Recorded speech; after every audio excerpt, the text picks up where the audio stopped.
Hi everyone, and welcome to the Fatherless Daughter Movement. My name is Denna Babel, and this week in lessons, I want to talk about self-talk.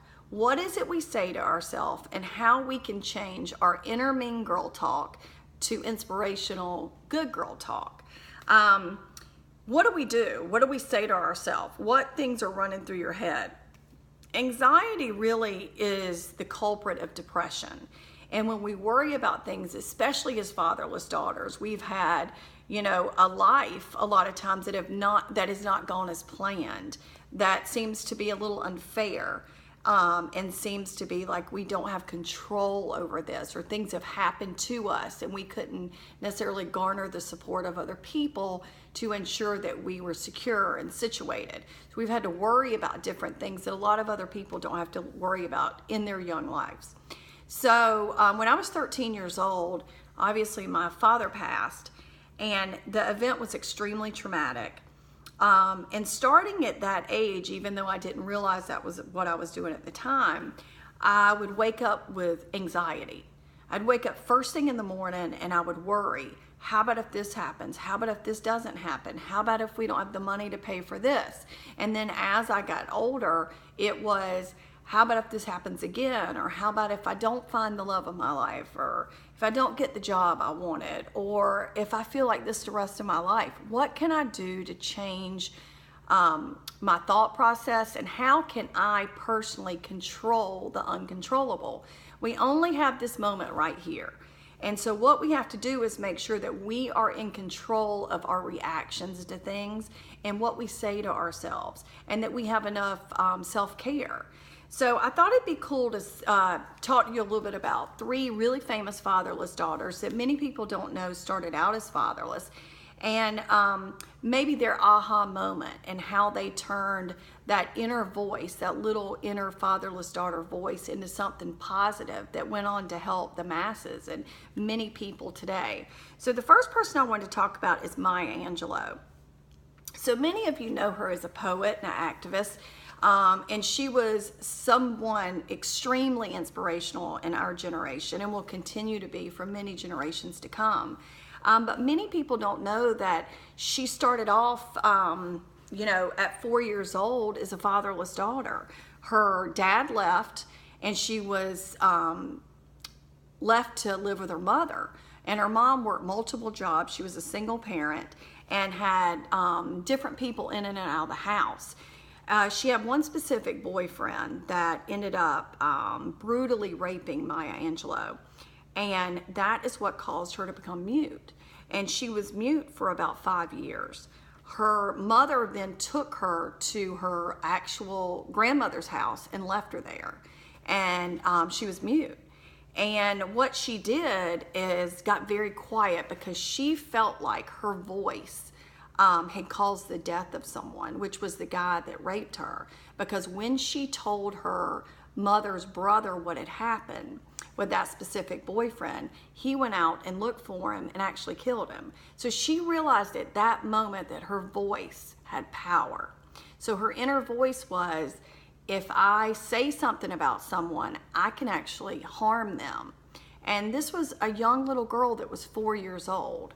So in the next 5 years that she continued to be mute, she really started to listen, and how voices and what people had to say could enrich someone's life or change their life. And she had one specific teacher that changed her life. She had a teacher that sat down and read to her, and she realized that these words took on new meanings. And when she was in these stories, she could become whoever she wanted to be. And it was in that moment, in that quiet solitude, that she learned that her voice could be used in a positive way to teach and to inspire others. The second daughter I wanted to talk about was actually Mother Teresa, believe it or not. Her parents were very religious. And when she was about 7 years old, her father contracted malaria and ended up passing away. And of all things, Mother Teresa, bless her heart, I could not have come up with this, but she felt like that suffering was a gift from God. So at that point, around 11 or 12 years old, after her father had passed for 4 or 5 years at that point, she decided to give her life over to God and helping people. And she felt like that her father had been poisoned and that she wanted to dedicate her life to God's work, doing missionary work. She turned her negative into a positive and decided that although someone had taken her father from her, she was going to use that suffering for the better and for the greater good. Obviously, she became a saint, and she's one of the most talked about irreverent women of this decade, and someone that continues to inspire me each and every day. The next girl that I wanted to talk about that is truly inspiring is Sonja Sotomayer. So many people don't know her. I have some notes here. I'm not brilliant. I do have notes.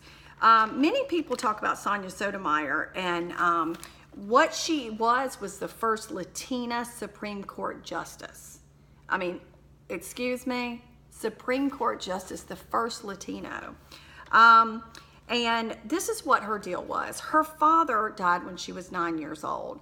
Before he passed away, he was a alcoholic. And he would come in during binges and stuff and start ranting and raving to her family about why he had not done what he said he was going to do, or where he was when he really wasn't there. And Sonja, when he was not in the home, would sit down and watch these shows about legal justice.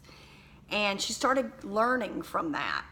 And one specific day, her father came in the house and was telling her and her mother something that he had done that Sonja said to herself, he's lying. I can tell he's not telling the truth.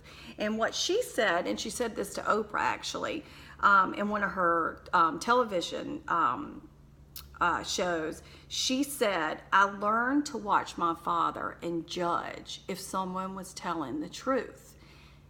That is amazing. So what she did as a young little girl was say, I can take, and I have this unique ability to know if someone's telling the truth.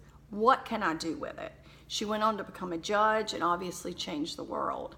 So all these women had very poignant moments in their life when they could have been going through this negative self-talk, and it could have sent them on a completely different trajectory in life, because none of them started off very well. But all of them decided, what can I do with this? How can I help others, and how can I flip the script? And that's something that I try to do in my own brain up here with my mean girl. She's actually gotten very small. She doesn't get to talk that much. In fact, I cover her mouth a lot. But what I do when she tries to rear her ugly head early in the morning is I use what I call as a little whiteboard.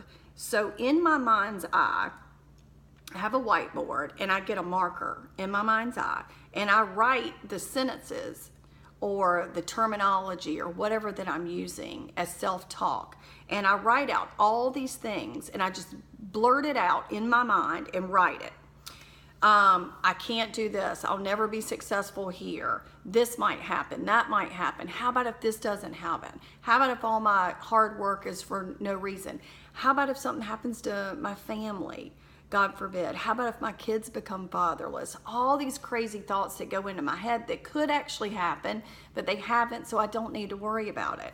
So what I do is I write them all down, and then I get an eraser and I erase it, and I let it go. I let it go. And I get that marker back out in my mind's eye. Sometimes I actually physically write it down, and I replace it with positive thoughts. Something wonderful that's happening in my life today. Did I touch another fatherless daughter? Did I get a sweet hug from my daughter? How is my second and third book going as I'm writing it? All these amazing opportunities that are coming to my way because I'm helping fatherless daughters. And my heart feels so good that I'm able to override that negative self-talk. So I want you to try that. I want you to get your whiteboard out, and when things start coming your way and you start feeling as though all these negative thoughts are compounding, erase them. Get the whiteboard out and take care of it, and just let it go. You actually have the ability to let it go. And when you don't want to think about it anymore, just simply say out loud, I've thought about this enough, I'm going to let it go today. It's very easy. I talk about that a lot. Just let it go. Let it go for that moment. And sooner or later, these thoughts turn into positive thoughts, and you get really good at erasing the negative thoughts and turn them into positive ones. So I hope that inspired you today. I want to talk about inspirational things and lessons, and I continue to do that. I wore my shirt for Memorial Day. So thanks to every serviceman out there and woman that is taking care of our country. We're so appreciative to you. If you like lessons or you like what I'm talking about, my blabbing about on YouTube, check it out and subscribe to my channel. I'd love to have you come back and listen some more. Anyway, thanks a lot and happy Memorial Day.